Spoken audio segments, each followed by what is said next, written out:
Welcome to episode 99 of In Touch with iOS, a podcast that talks about iPhone, iPad, Apple Watch, Apple TV, and related technologies, plus tips, apps, and gear. I'm your host, Dave Ginsburg, and my co-host, Warren Sklar, is here. How you doing, Warren? Morning, afternoon, evening, whatever it might be. How you doing? I'm doing well, and we also are joined by a returning guest, Mr. Chuck Joyner from Mac Voices. How you doing, Chuck?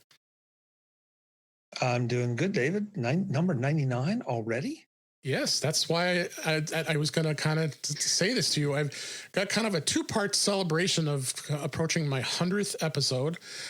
This was number 99, and I wanted to have you on this week because we got to fill some guests here. And you were, of course, kind enough to be one of my first guests, as well as inspiring me to become a podcaster, which was most memorable, much over 5 years ago now, I believe. I remember correctly, at MacStock, which I'm sorely missing. I'm sure you are as well. Oh yeah. Yeah, I remember that discussion. It's like it was like yesterday, and it's on video too. Yeah, and it's like, David, why don't you start a podcast?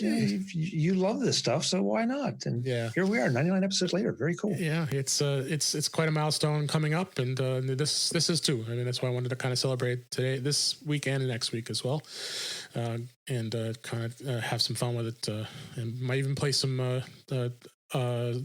clips from old episodes. I haven't listened back in quite a long time, but there's some doozies out there. But find a few highlights of what we've accomplished over those 100 episodes. But we'll see what happens. But there is a lot to talk about this week. Lots of news. Including the iOS is out of beta, and all kinds of news are coming out. And we're going to kind of have a discussion about, do we remember iChat? I remembered it. I thought it'd be an interesting topic to talk about. And I have a smartwatch that I want to unbox. I know I'm crazy. Why am I buying a smartwatch when I have an Apple Watch? But we talked about this last week, but I wanted to do that as well. So let's go right into it and start on the first story. And the first story is Google Fi is now going to be supported by eSIM on existing iOS devices. This was in Mac Rumors. In April, Google started allowing new users who signed up for the Google Fi mobile service to use the eSIM that's integrated in the 10R, 10S, everything from the 10R up into the current models, and the SE model too, the iPhone SE that's out now. And they now released a new version, which is a version 2.5, will now allow users to use dual SIMs and frees up that physical SIM in their handsets. I've talked about this before. I think it's a great idea. T-Mobile and a lot of other carriers have already moved over to eSIM. Chuck, what do you think of this? I think it's just the way the future's going. It is. I've moved to having an eSIM for one of my accounts, and then I put in a physical SIM for Mint Mobile, and I have two lines on my phone, and it's pretty easy to do. It is. And so now this is just one more carrier that gives that option. So if you haven't looked into it, folks, and you have a need for two lines or because of coverage or data or whatever, go for it. Yeah, no, Mint Mobile is a good example. I mean, I've got a Mint Mobile account, and they're awesome for a secondary carrier, and I'm using the SIM for that. And then T-Mobile, which of course they're basically Mint Mobile is on T-Mobile, but good to have a backup. And I'm using that as my eSIM on my 11 Pro Max. So, Warren, what do you think of this? Yeah, also on the T-Mobile bandwagon there, which is Mint more or less. But when I started my new job, I wanted a separate phone number, and I have a 11. I think it's not. Yeah, it was the 11 Pro, current phone. So I went to T-Mobile. I'm like, well, I'm going to get it. Let me get the eSIM for a new number and all that good stuff. So we started talking about it, and T-Mobile has a thing called Digits too. Yes. And Digits is basically it's a app that it will give you another phone number, and then will give you can text through it. You can't iMessage. It's not a full thing, but it does the job. So I guess in theory, I went with that. It's a lot cheaper than getting a whole new phone line. It's like $5 a month or something like that. But in theory, you could actually get 3 phone lines on your phone if you really want to between the digits, the eSIM, and a SIM card, which is kind of cool. Yeah. And the only other thing I heard about the Google thing is if anybody has, I only know one person in my life that has it, the Google Fi. But from what I understand, you have to uninstall the app. Right. That's and what the then article says. reinstall it. Yeah, to get it to work. Yeah. Well, I initially installed it on a Pixel. I had a Pixel 2 XL, and I was able to get the experience of the eSIM at firsthand because that's when 2XL was a couple years old, and then they had it already. And then, of course, I had to port over my Google Voice number in order to get that number. Now Google Voice is gone. It's pretty much it's now Google Fi. So, but yeah, it's this is going to be good because I do recall they did offer a SIM card for iPhones that could be used with the service, but you would lose like functionality like iMessages, that kind of stuff. So, which was I was like, nah, I'm not doing that. So, did you have something else to say, Chuck? Yeah, I mean, I guess I want to point out because Warren and I both said we have 2 lines on our phones now, yeah. And this is an ideal solution if, as we're in the COVID-19 situation as we record this, yeah. And I'm not sure that anybody's going to do anything just for the period of lockdown we've been in or the foreseeable future, but as things evolve and the way we work changes, maybe you don't want to be giving out your cell phone number.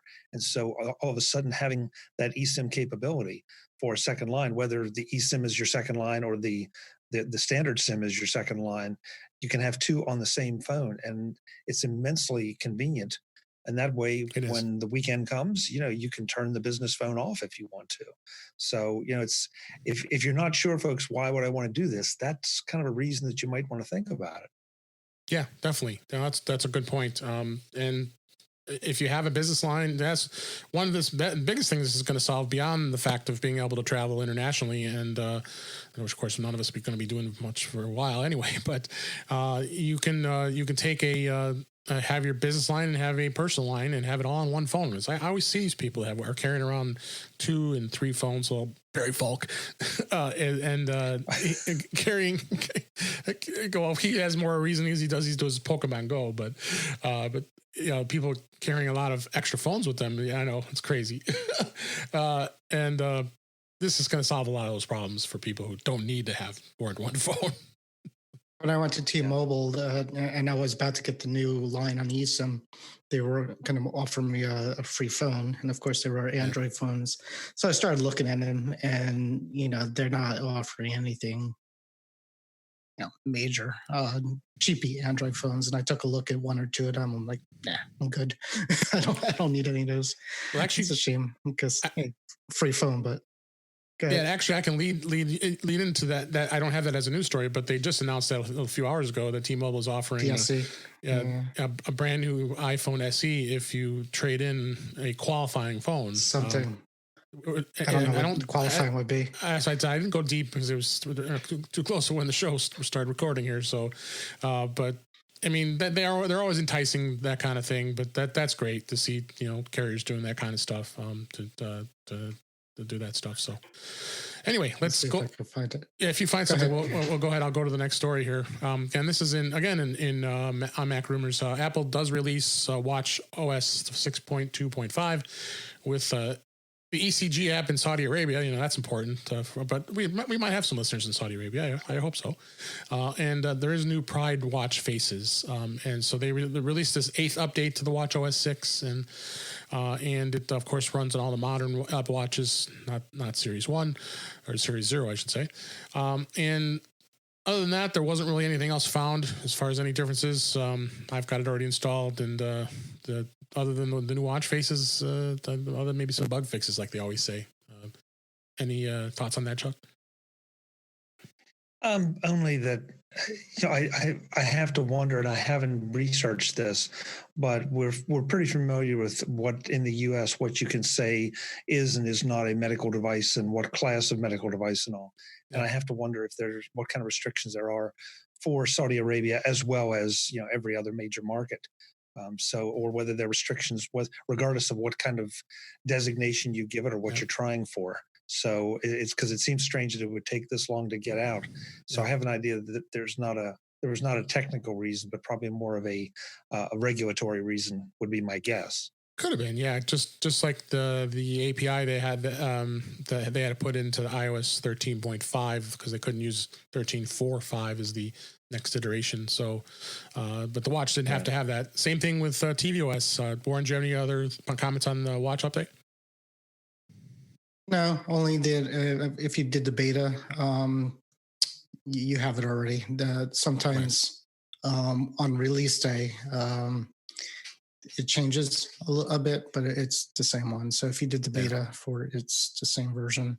Yeah. Same with the phone, the Gold Master that came out. But we'll hit that. Yeah. It's actually, I do have. It caused one bug for me, which is a stupid bug. But I use I don't know, you can't see, but I use picture faces, rotating picture faces of album as my watch faces. And whenever I first flip my wrist, only the top portion of the picture shows until it goes to the next one. So it's introduced a bug. So there you go. There'll be a next version to fix that bug, I'm sure. Probably Follow radar. Point one. Yeah. And then tvOS, another article in Mac Rumors. tvOS went 13.4.5. Again, generally not much in difference in updates with tvOS. Didn't see anything else. Probably don't need to really say much about that other than being aware that that is out.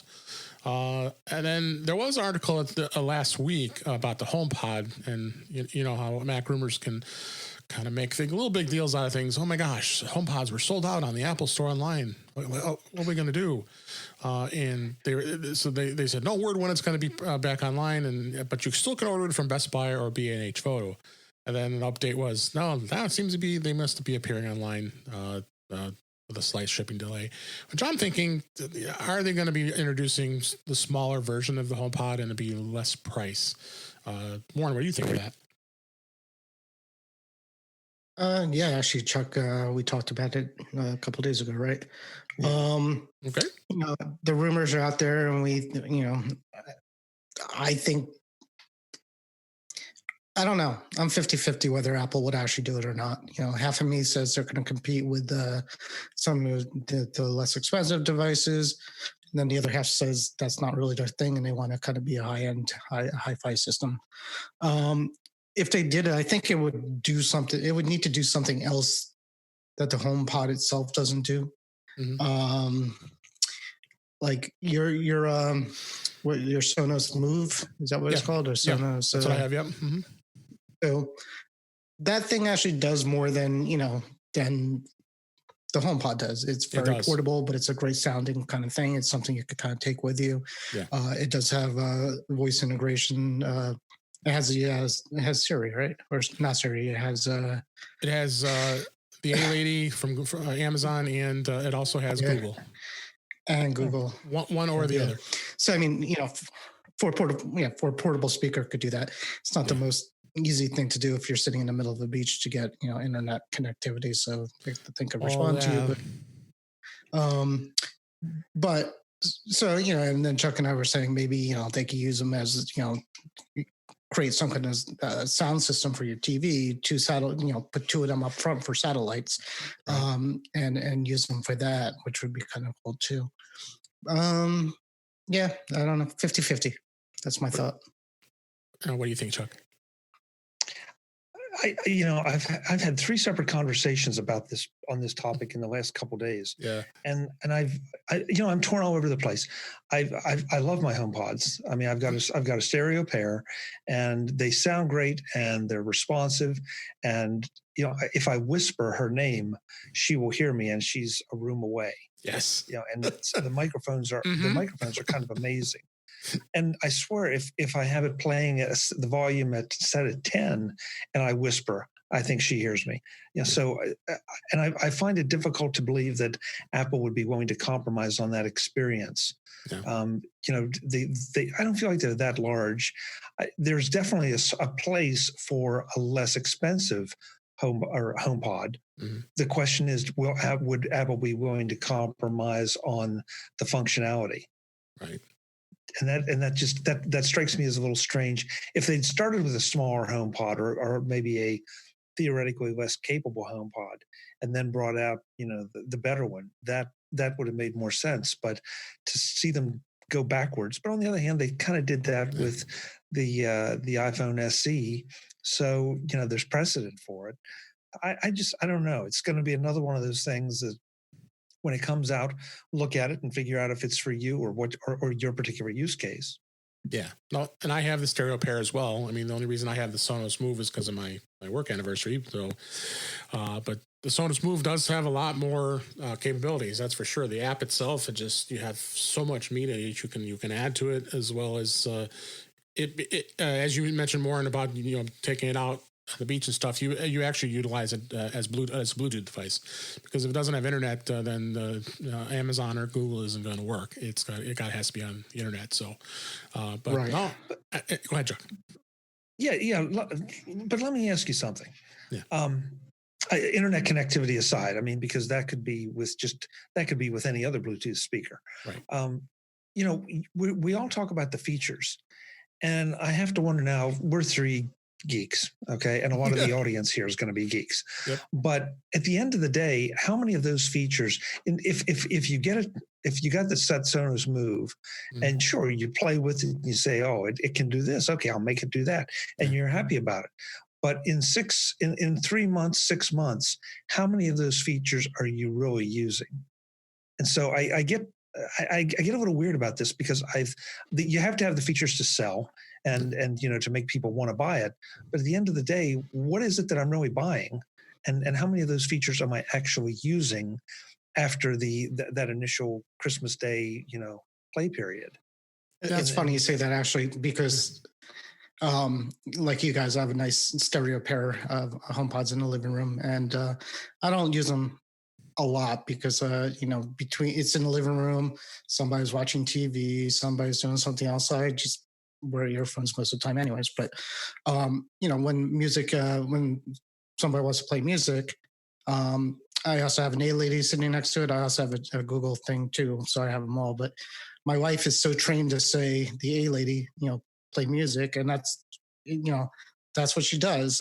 And it frustrates me because I have this great sounding system in my living room, and she's sitting here using the first gen the first gen Silo, and it's fine. I mean, so to your point, if you ask any of them to play music and it doesn't really matter. How much does it matter, and how much does the price matter, and how much it's just the ease of access. And when somebody finds something they like with it, they're going to keep using it. Yeah. Oh yeah, for sure. Yeah, I mean, because it is. And again, this is an argument I had with someone. I tend to think of it as a smart speaker, but the operative phrase being speaker. And so I want the speaker to sound as good as it can, because that's its primary function. It's not to look up, how many legs an anteater has. It's nice that it can do that. And I'm sure there are plenty of people that use it for those kind of things, but I want it as a speaker. If I wanted something that could just look things up, then I can buy the little dot from Amazon and, get the information, but I sure don't want to listen to anything on that. Yeah. Oh yeah. The dots are usually not that great. But the other thing too is, what bothers me about the HomePods is if you want to play the sound from your Mac, you can't do a stereo pair. I mean, it only is the iPhone and the iPad, and that's it. And that's what makes it a little challenging the way they set that up. But I guess it is what it is when it comes to that. I don't know if anybody's tried that. Airfoil used to fix that. I don't know if it still does, but there's a program out there called Airfoil that might do it. But we'll check that out. Rogue Amoebas. I didn't know. I didn't even think about using Airfoil for the stereo pair. Yeah, Airfoil. I didn't even think of that. Yeah. That's the reflectors. Same company makes reflector. I think. They did it for the initial AirPlay one. Yeah, they did it for I used to play with it with the AirPlay one, but I haven't played with it since. So you never know. Good idea. Yeah, good idea. I didn't even think about that. All right, let's move on. And next story, T-Mobile is going to be phasing out the Sprint name. No surprise. This was another article in the Mac Rumors. They said they're going to start easing the Sprint name off of the stores. Branding will disappear, and it'll just be removed from the bills and all that stuff. No surprise here. I'm glad that this is finally over. I mean, we were talking about this merger for like 2 or 3 years, I think it was, and it's going to be a big, strong carrier, and I'm a proud customer using them too. Warren, what did you think? Yeah, as long as I get rid of that annoying guy with the glasses on the commercial, that's good too. So. Oh yeah, who used to do the Verizon commercials? Can you hear me now? He was he was the old Verizon guy. Yeah. I'm Matt. I used to be from Verizon, but now I switched to Sprint. Go away. Not you're done for. Yeah. But did you see Lily, the actress from I forget her name, but the AT&T girl is back. Oh, she is. She was cute. Yeah, Lily. She's a comedian, but Lily's Lily. I'll look her up. Yeah, she's fun. Any thoughts on this, Chuck? No, Lily Tomlin. No, Lily, the young girl. She did the AT&T commercials. Yeah, Lily. Yeah. Okay. We don't watch a lot of commercials. I don't know. I mean, she has a strange name. Her name is Melania Milena Van Troop. That I don't know that. And she's you know too much about that. Commercials, and now she's back. Yeah. Well, I mean, I clearly have missed these commercials. I mean, this again, it's corporate consolidation. Sure. And there's no compelling reason to keep a second brand name. So why wouldn't you pull it under it? It simplifies a lot of things. Yeah, just like AT&T Singular back in the day. And it also mentions The Verge pointed out that T-Mobile and Sprint will have a long way to go to actually combine the actual networks, and they see some problems already emerging. So, when we also talked about GSM versus CDMA, networks have to combine, but they got 5G going for them, and that was the big push was it's going to make them go faster to get where we need to be with 5G and the networks. But it's definitely going to be interesting to see where things go. They just announced, did you see this one? The 10 years, it's 10 years unlimited 5G for emergency services like true first responders, those kind of people, which is, makes me want to join the firefighters. I'll fight fires to get that 5G. Whatever it takes, man. I didn't see that one coming, Warren. I was waiting for you to say it makes me want to, go back and be a customer to support this effort. And it's like, no, you want to get on the other side. I want the 5G. I want the free 10 years unlimited 5G. I mean, how bad could the fire be, really? I mean, it can't be that bad. We're drinking the T-Mobile Kool-Aid. Okay. And then you turn around and look at AT&T. This is on Apple Insider that the ad review panel is telling AT&T to stop using that misleading 5G this claims. Is good. My gosh, when that first came out, I'm like, are you kidding me? 5G isn't anywhere near being released yet. And then they go around and then the iPhone says 5G. Oh, look, my iPhone is on 5G. So I hope that this gets removed. I'm pretty sure. Well, according to this article. They said they were going to get rid of it. Yeah. They said we don't agree with you, but we'll fix it. We don't agree with you. Yeah. What'd you think, Chuck? I mean, where was the FCC in this mess? Yeah, exactly. This is way overdue. I'm sorry. This is corporate misdirection at its finest. Yeah. And so at least somebody called them down on it. And Warren, I think it is interesting that we don't agree with it, but we will comply. So was there somebody putting extra pressure on, or what? I feel like there's a story behind this story. And at the end of the day, what does it matter? You're getting what you're getting, and regardless of what they call it. Right. But it didn't. I'm sorry, this wasn't one of AT&T's finer moments. No, it wasn't. And then last story, we have this. That they're so close to actual 5G at this point. No, I was just going to say they're probably so close to the actual 5G that they're like, at this point, they don't care as much as they did a year ago when they put it out there. Yeah, more than likely. Then last story, again on Mac Rumors, Google Podcasts. The podcast app actually was released on iOS a couple of weeks ago. They finally brought it to iOS. Another podcast catcher or a podcatcher out there. But I was playing around with it with Android, and it was a decent environment. But now it's on iOS, which is great. Well, now they've added CarPlay support to it to iOS, so now you can use the Google Podcasts app in your car and be able to listen to your podcast. So another way of being able to consume podcasts is through your car. What do you think, Jock? Hey, it's good. I mean, it's for, as podcasters, it's good for us. Yeah, absolutely. The Gets more eyeballs, the more ears, I should say. Or both. Yeah, I in your mean, case. I've struggled a little bit with, how much of a difference is it going to make in the iOS space? Simply because not only does Apple have its own, but there are several really, really good podcast clients out there. But on the other hand, if you are a Chromebook user or in the Google universe and have an iPhone, then like all of us, we all want to standardize on one podcatcher. That's where our subscriptions will live, and it keeps track of what we listen to or what we're going to listen to. So it's not a bad thing. It's another option. Absolutely. Any thoughts, Warren? Not too many. I mean, I have trouble. I just use Apple Podcasts for the most part. Yeah.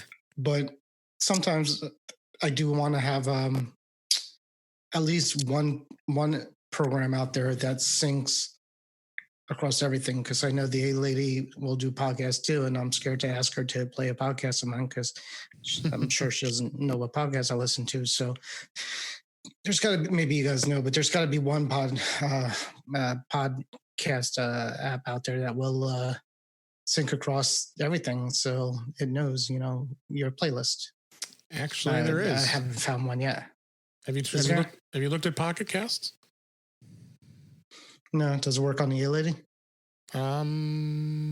Good question. I don't know, but I'm loving Pocket Casts now because first off, I want to have a podcatcher that does both audio and video. I'll watch video as well, and it does sync across all devices I've seen. I'm not sure about A lady though. You'll have to check that. What was it called? Pocket Cast.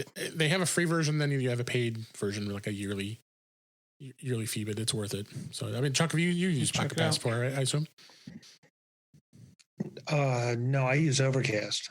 Oh, you use Overcast. That's right. Yeah. But there's so many. Yeah, I use Overcast. It doesn't. It has the A lady skill. Yeah. There you go. So yeah, I'll check it out.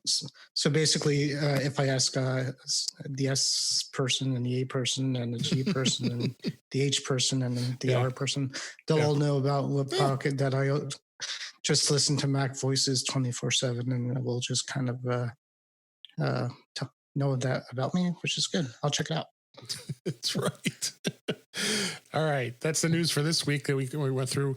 Beta testing. We always have this topic on our show each week because Warren is the crazy living on the edge beta tester like we all know and love. But there wasn't any of the beta tests anymore because 13.5 went live. It's now in public world. Everybody has it. I hope you went and downloaded it. It was released. It was kind of funny. The news story said that 13.5 was Golden Master, which you knew that was eventually going to come on. Usually Apple waits, a couple days before they'll finally announce, okay, it's released to the public. But they released it that same day. Did you notice that, Warren? It was the next day, I thought. But was the next day? I thought it seemed like I thought it was the same day as I was looking to read at the articles. I don't know. The week went too fast for me, but it was close, and I think Apple and Google made some kind of announcement that morning that the COVID API was ready to go, and then right. I think the pressure was on to get the app out to everybody. So that's right. Good. And that's what the big release was, the COVID-19 exposure notification, which of course is off and doesn't work. And they added the Face ID now. When it sees you're wearing a face mask, it's automatically going to bring the passcode up to put in, so you don't have to wait. But other than that, there's bug fixes and the normal stuff. The HomePod got 13.4.5 is the version that's being installed on the HomePod. I just don't know what this COVID-19 centers around. I don't even know when it's going to work. Did you have any thoughts, Chuck?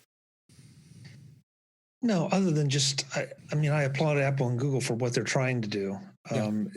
It's being hindered by politics and by privacy issues, and I don't want to get into that on this show or anywhere else, Sure, because there's so much controversy at this particular moment in time over lockdown versus not lockdown, reopen versus not reopen.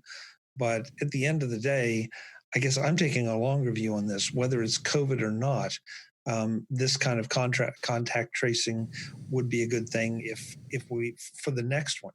And I certainly hope none of us live to see the next one, right? Like this.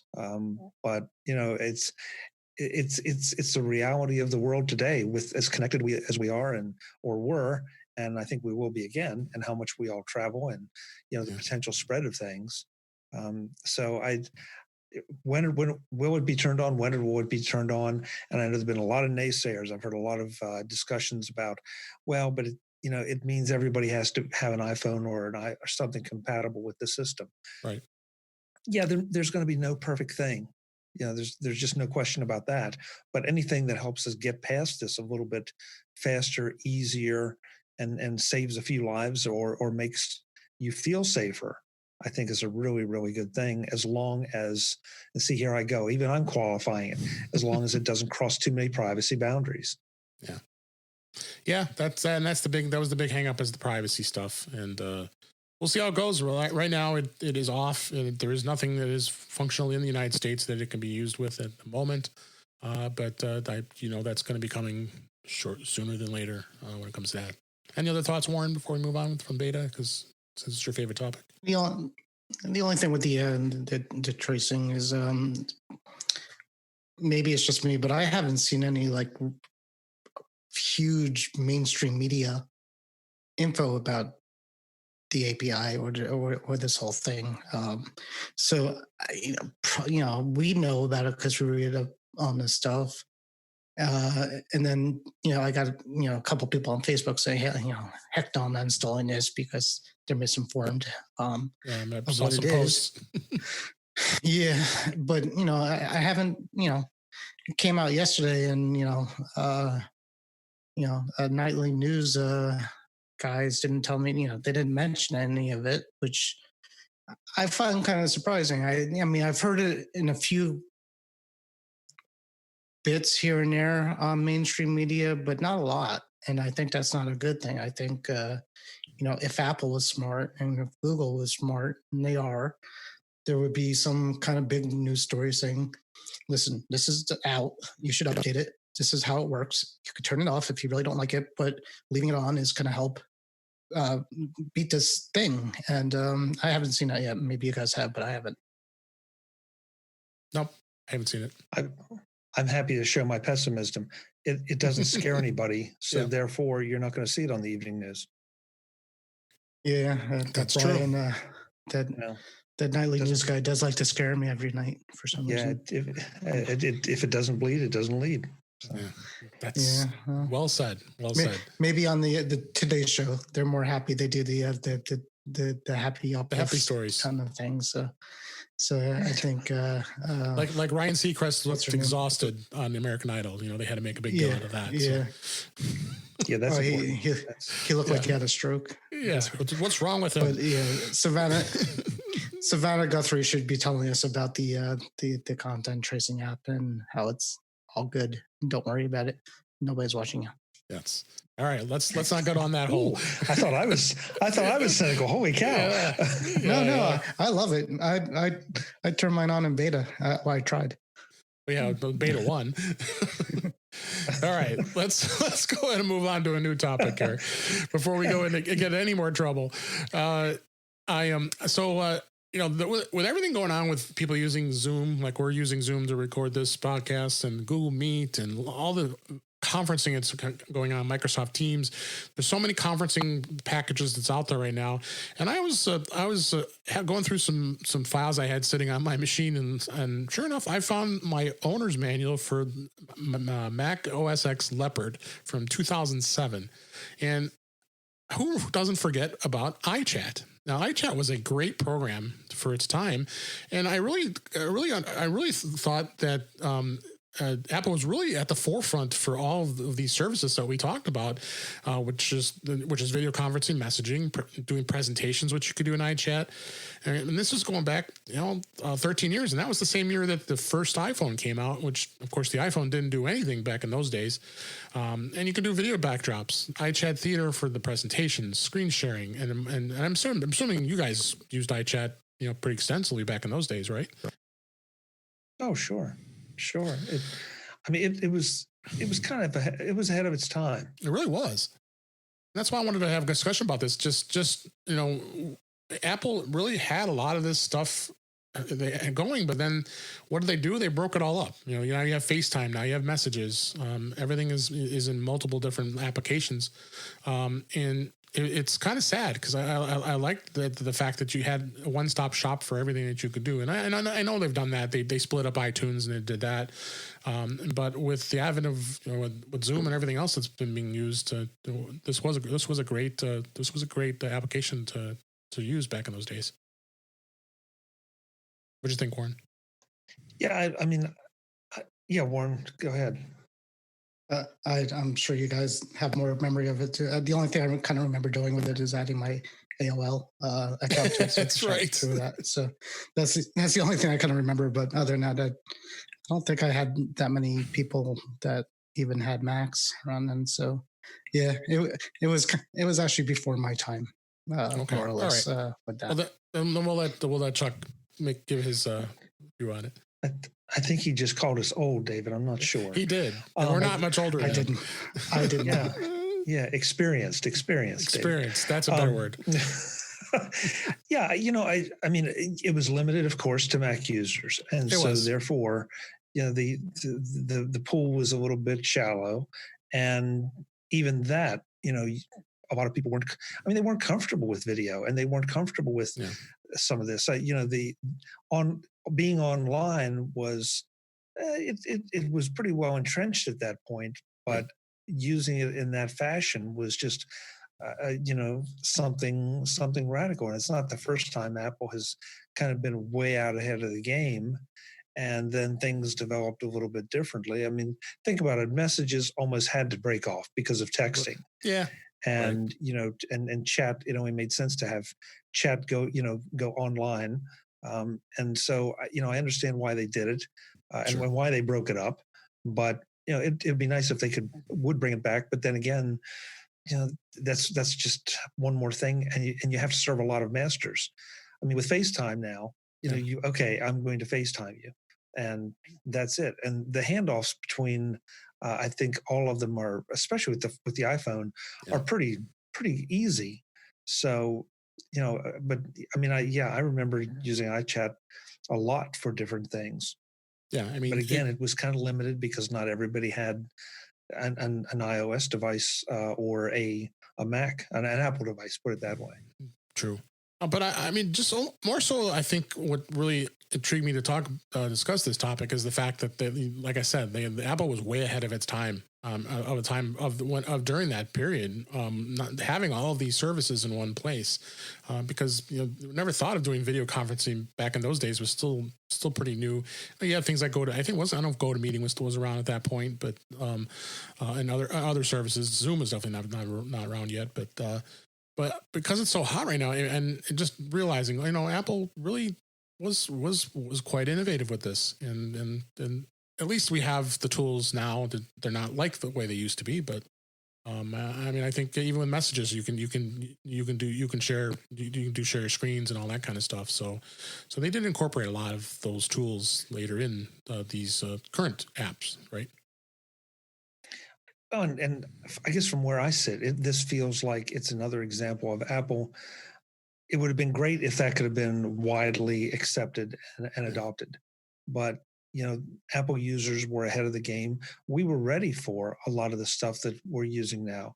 And COVID has definitely accelerated the adoption of some of these things. There's no doubt about that. So, but, the number of people that seems continue to be intimidated by turning on their cameras to do something like this, forget the sharing to Facebook or YouTube, just, Right. a one-on-one or one on a couple video conference, and people still, I don't want to turn on my camera. It's like, well, you look the same way you always do. I have to look at you any other time. Now I'm just looking at you on a screen. So what's the difference? Yeah. But yeah. So I feel like once again we were kind of ahead of the game, and then when the game caught up with us, we were better prepared to take advantage of it.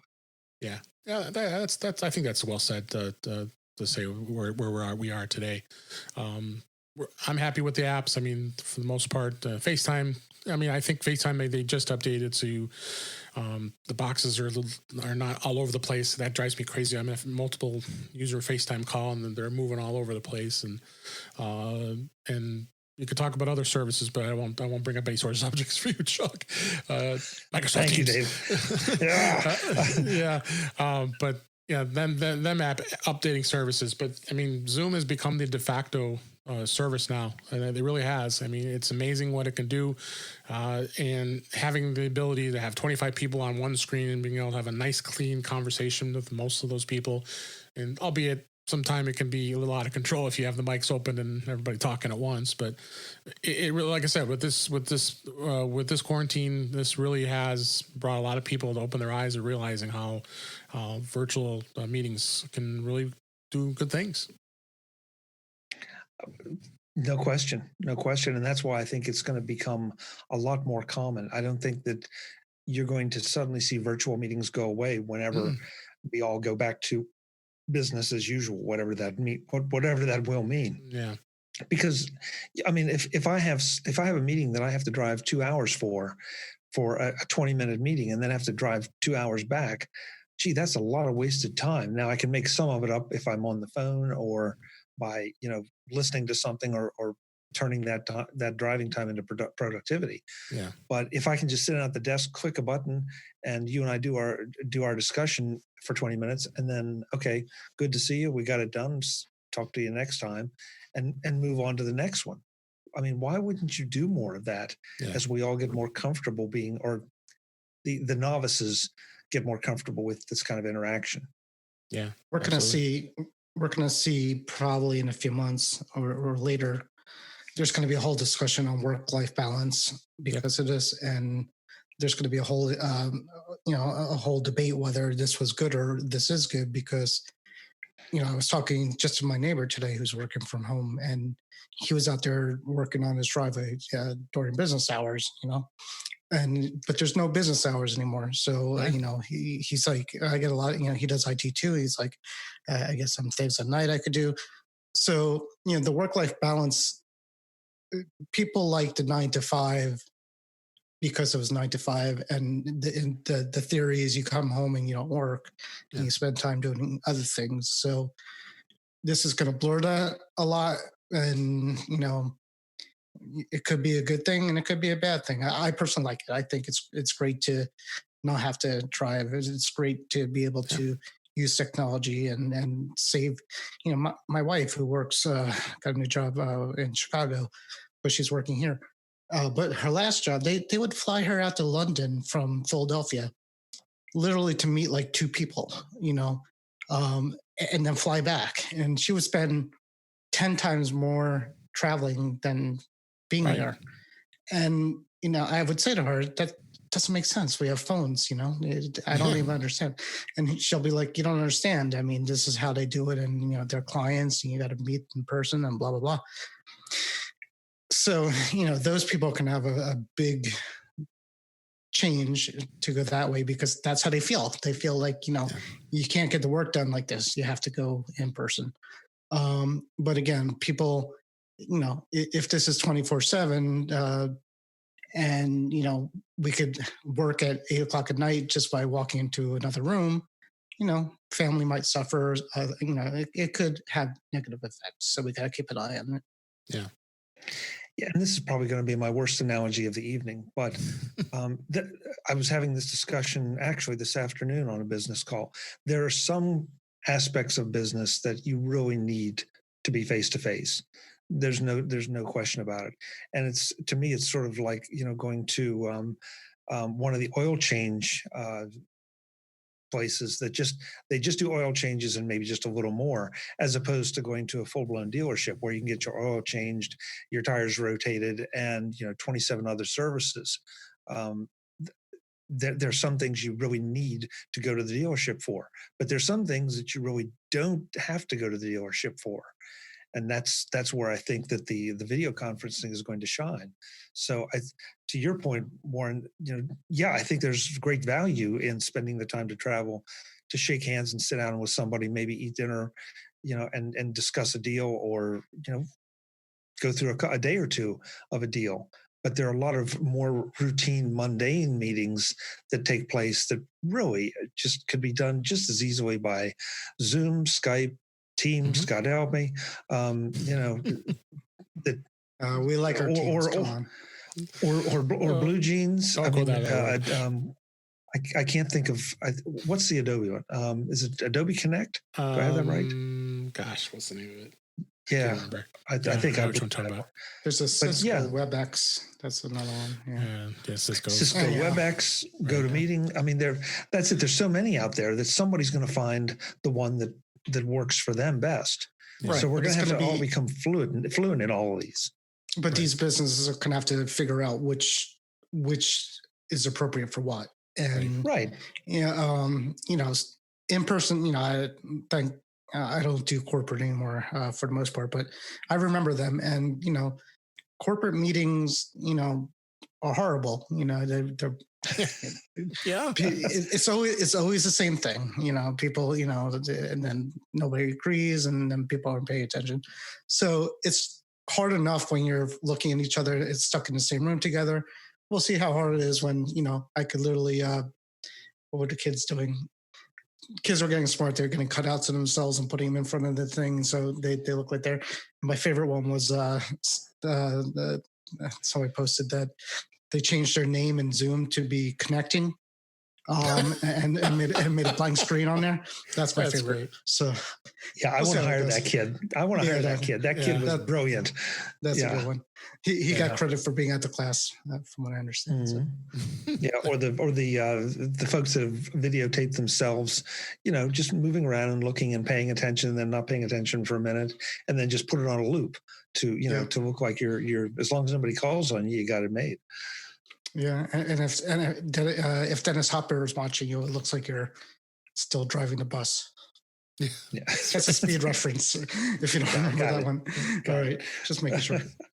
So let's just think about that. 13 years ago, that Apple was ahead of its time with iChat, and all the tools we have today are even better and have improved since that time. And it just inspired me to talk about that because that was a good product, and we can leave it at that. So it was a good topic. I don't think we're gonna have time to watch you open up a box to watch. We might squeeze it in. We might squeeze it in. I want to see the box. Yeah, we're gonna do an audio unboxing. So next topic: Apple TV Plus now has over 10 million subscribers. And granted, most of those subscribers are probably the free tier, like I think all of us here, because we bought new iPhones. It's going to be interesting to see where the subscription base goes from there. But Apple must think it's going somewhere because they decided to buy back catalogs of both the movie and TV shows that were out there, and I'm finding they do have a lot of good content. They keep adding a lot of new content. I know both of you would have some good thoughts on this topic and what you thought with the purchase. Chuck, why don't we start with you? As far as what did you think of them adding these catalogs as far as titles and such? I think it's interesting the timing of it. I mean, obviously, a deal like this doesn't get done. You don't just call up somebody and say, "Hey, well, maybe with Apple's cash, you do." But hey, can I have your movies? But probably not. Probably this has been in the works, and it just happened to come out at this point. I think Apple's recognizing, and again, it may have been driven to some degree by COVID-19, that creating a sufficient channel of new content is going to be a challenge.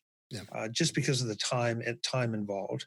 And so if they could pick up a back catalog of things that would interest people, it just gives them people one more reason to want to subscribe or to stay within the Apple TV Plus, ecosystem for their entertainment.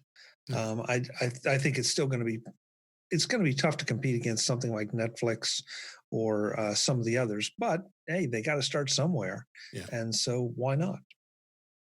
Warren, what do you think? What do you think of what their motivation was with adding all this? Exactly what Chuck was saying. I think they're looking into it because they had things in production that are on hold. So they know they're going to have at least some kind of period of when the subscriptions end, and people need to decide if they're going to keep it or not. So they need to entice them to stay. Me personally, I'm not a huge back catalog person. I don't watch a lot of movies over and over again. I did when I was younger, not anymore. But Apple TV has some decent things. I told you, I think I would. Yeah. My I was wife going to ask you that question. We're watching Defending Jacob right now is the one we're watching, and they just put out the trailer for a couple of things that I'm interested in. One is Dads, something with dads, and then the other one is Dear ... which is kind of like a documentary thing. And they're also doing they just greenlighted something with the sports, right? They're gonna spotlight a sports star, Tom Brady, basketball player, things like that, which should be fun. I'm not personally hurting for content between Amazon, Netflix, Apple TV, and regular TV at this point. I mean, I could, and just sometimes, a lot of times I just turn off. I've gotten to the point where sometimes I'd rather not start something new, and I just rather just not tune in to TV anymore because I think it's overloaded at this point. It's a good thing. There's a lot of good things out there between all the stuff out there, but could be, it could be overwhelming. It is. But I personally, I think I'll keep it going. You would know. When did we buy our phone? Was it October? It's going to be almost a year, yeah. It's going to be close to a year here pretty soon. You're like October, yeah. So we're going to hit that soon, right? So, although, I spent another $20,000 in Apple stuff since then, I don't think they care. So I got the year. We'll probably keep it. And I think I told Chuck this on Tuesday, but if I'm in the middle of some kind of series that's being released every week and I got to finish it through, I'm going to pay the $5. Yeah. If it ends and I'm not in the middle of something and I could wait a little bit, maybe I'll let it run out and start it back up. I need to. And I think we did have part of this discussion too, Warren. But the thing is, with Apple's pricing of the product, it really is one of those that's easily overlooked. It's almost not worth the trouble to cancel. Almost, right. I can think of a lot of subscriptions that I would actively seek out and kill. But okay, so at this price, they might, I enjoyed that show, or I heard about this new show that's coming up, and so I'll keep it on. So if I want to watch it, I can. I think the price point is one I really hope they stick with the price point, because I think I've thought this for a long time, that maybe it's not a microtransaction, but it's low enough to fly under the radar and not, when it pops up on your reminder or on your bill or whatever, you don't think, oh, do I really need that? You just kind of glance over. It's like, fine, keep on going. It's $4.99. Yeah. And the original content, I mean, the catalog just keeps growing and growing. It's just amazing what Apple has really done, really committed to a lot of these shows. They keep signing on more and more big artists and doing this stuff. So, I mean, I think it's got a really big future, honestly. And then adding that. So go ahead. The interesting thing is their iTunes catalog is huge. Right. But it's not really theirs, I guess, is what the story is. So maybe they'll do that. Maybe they'll flip a switch and all of a sudden anything on iTunes could be included in Apple TV Plus. That would sell. that would sell pretty quick. Oh yeah. Yeah. Yeah. Oh, Well, yeah. and I think that's the whole idea behind Apple TV Plus is Apple doesn't want to be completely beholden to the studios and their Right. whims. I mean, even now, I forget which website. Every month it's okay. Here's what's leaving Netflix, and here's what's coming to Netflix. Yeah. And that I understand why it's being done, and I understand the business model, but it still kind of annoys me that if I haven't gotten the whole way through a series now, oh boy, I either have to go find another service where that series is or where it's moving to, and sign up for that, or I have to wait. And Netflix is terrible. I mean, never have I successfully said to myself, I want to watch this movie, and I pick a movie and say, let's check Netflix to see if it's on there. Because as soon as I do, I search it, and there's it's not there. And then titles similar to, Back to the Future too. So you can't use Netflix as a place where you want to watch the movie you want to watch. You use Netflix as a place where you watch a movie that you're scrolling through and it appeals to you at that point. With that said, I think there's always, with all the services, there's some way to get it at this point, which is fragmented, but there's one of the services going to have it, whether you have to buy it or not. It's a different story. But that's where you get into the problem is, yes, as long as I'm subscribed to all those services, then I can find it. But meanwhile, I'm dropping $100, $140 a month to subscribe to Hulu, Netflix. Here we go. Disney, Apple TV Plus. What have I missed? Amazon Prime. Yeah. You keep going, and it's like I'm back to the same problem I had with the cable TV. It's like, okay, I've all these channels and nothing's on, or nothing that I want to watch is on. Right. So, well, and then this was a great conversation, a lot of lively discussion about this topic. Then I wanted to push over on the other side of things, the podcast side of the business. It looks like Apple really is ramping up, wanting to get original podcasts push. Two things caught my eye in the news that I'd like to get your views on. Is Apple is hunting for a podcast chief to lead the original content push to tie in with Apple TV. So they're looking to get podcasters that would be exclusive to their platform. The other story was Joe Rogan. He's a huge podcaster, has been doing it for many, many years. He's just signed a $100 million exclusive deal with Spotify. So he's leaving the Apple Podcast and won't even be on in the streams. So, Chuck, what do you think of that, being a podcaster like I am? I want to see how this is going to work. Because if I have to subscribe to Spotify to listen to somebody's show, it's no longer a podcast. Now it's a program, and that just has a completely different feel for me. And I mean, good for Rogan. Obviously there's $1 or $2 involved here for him. But there's another Spotify podcast. Please don't ask me what it is, because I can't tell you right now. There's a couple, yeah.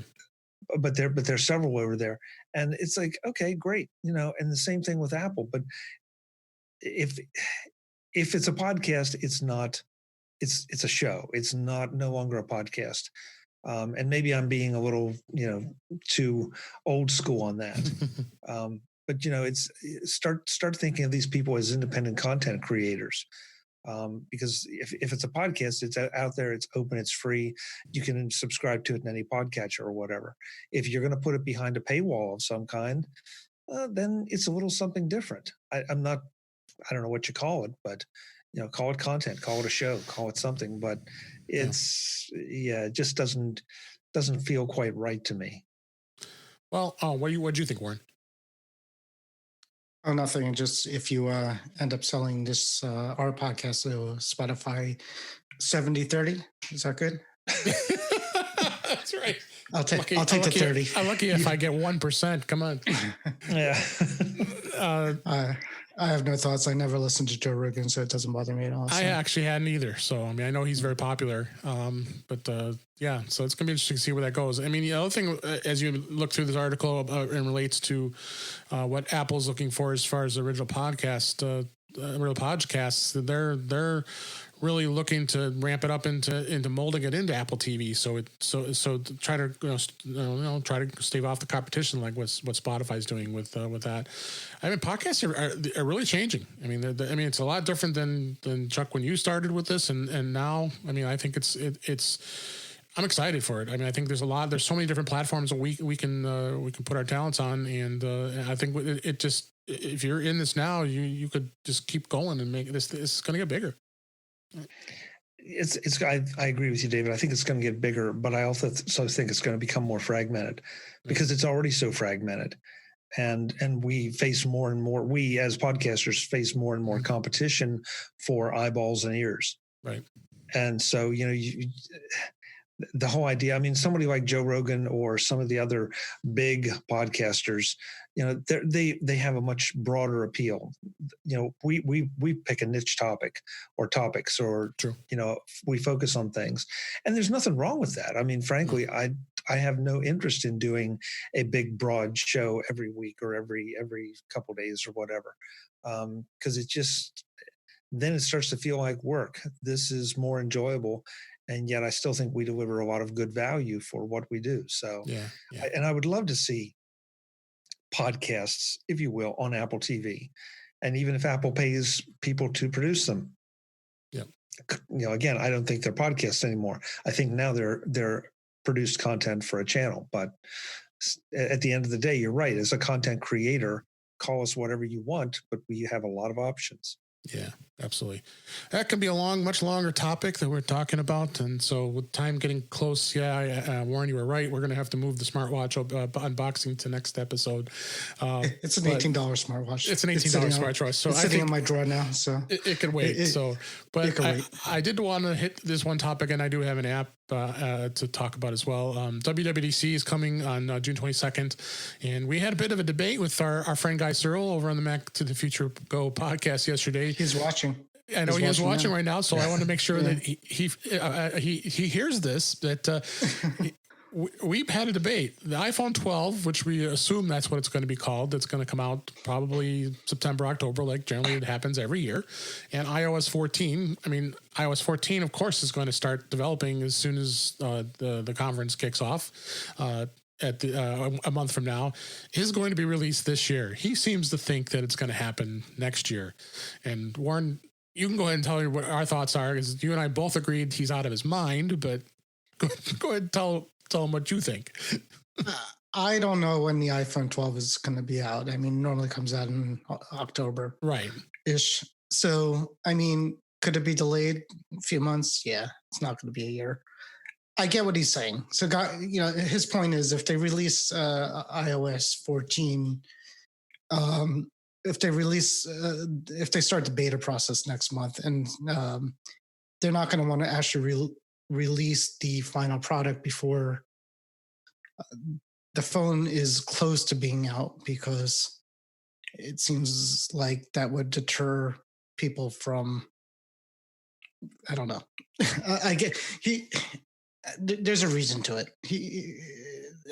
But in that case, definitely iOS 14 will be next month.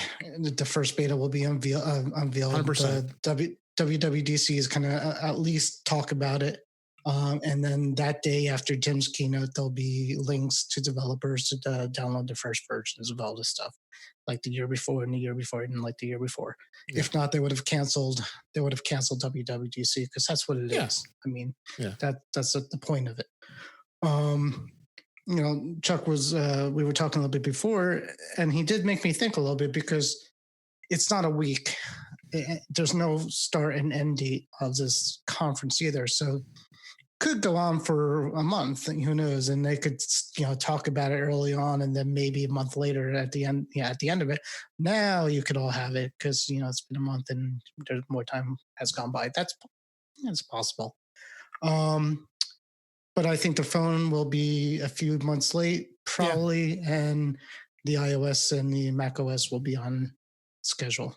Yeah, I definitely think so. Any thoughts on this, Chuck? No, I can't get excited over these discussions. I know beta, yeah.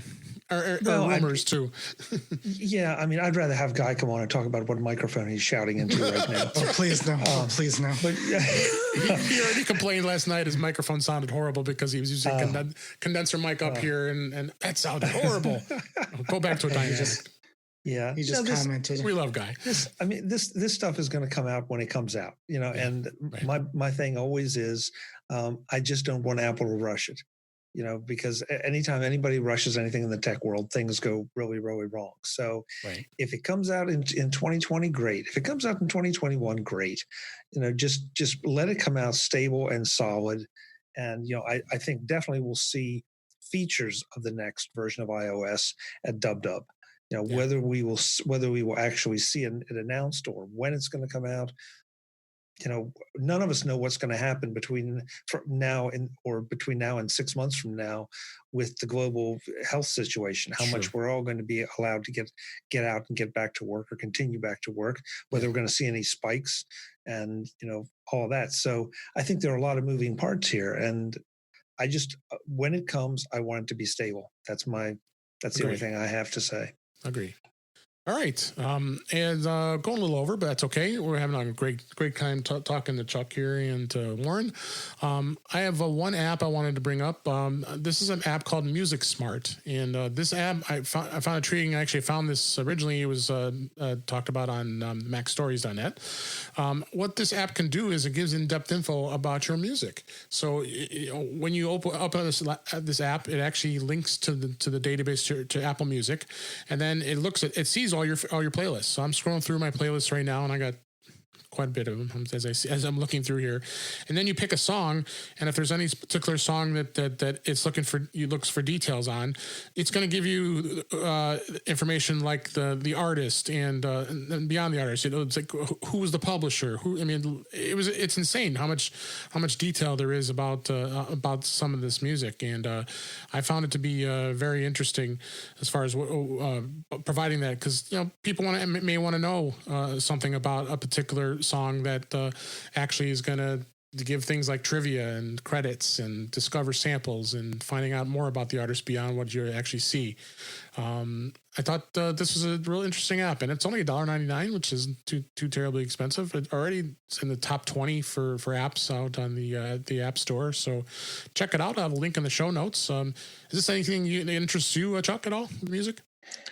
It'd be really interesting to run it on my music library, as many contradictions as there are in there, and see what it spits out. So I'll play with it. Sounds interesting. Yeah, I think for $2, it's worth playing around with it. I mean, I'm scrolling. I have so many Billboard. So like, here's a good example. Has a song from Aerosmith, and it says, what's the genre, when was released, who it's copyrighted by, and there's editorial notes, which, I mean, that in itself just makes it real interesting, being able to see someone with some editorial about the specific song that you might not know about. So, and then it'll tell you what tracks are on that specific album, and then you go right to the artist, and then it just gives you the name of the artist and where they started. So in this case, I'm looking at Aerosmith, and it says the name of the band, and then so they were from Boston. So check it out. It's a absolutely great app. I'm pretty impressed with it, and I want to keep playing with it a little more and be listening to lots of music and reading all that stuff. So, we've had a great show here. We appreciate Chuck, you being on the show, and let me go ahead and wrap things up, and we'll find out where everybody can find you and do all that fun stuff. So this is a wrap for this week. Please send your comments, questions, and suggestions to our email address, feedback@intouchwithios.com.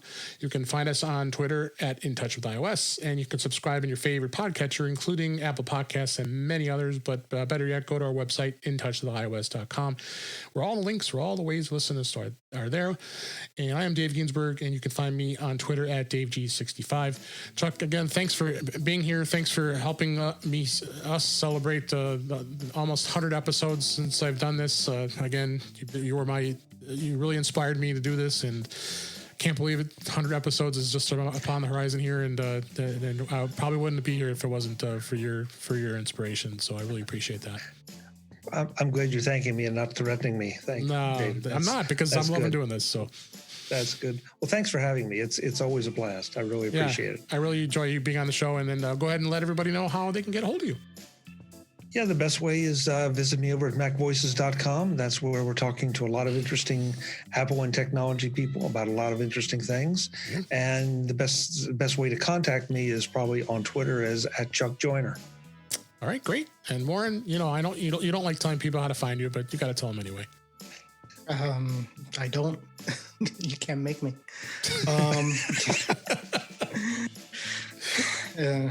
Just I hang around you and Guy twice a week, so that's where I could find. That's where I'm found. So. Back to the Future. Check out the Facebook group Back to the Future. Come join us. And it's a lot of fun. If you don't like Facebook, then don't join us. We gotta like Facebook. So yeah. So there you go. Anyway, thanks Warren, thanks Chuck, and thanks for you to be listening and everybody that's been listening out there for almost 100 episodes. So I really appreciate it, and we'll talk again soon.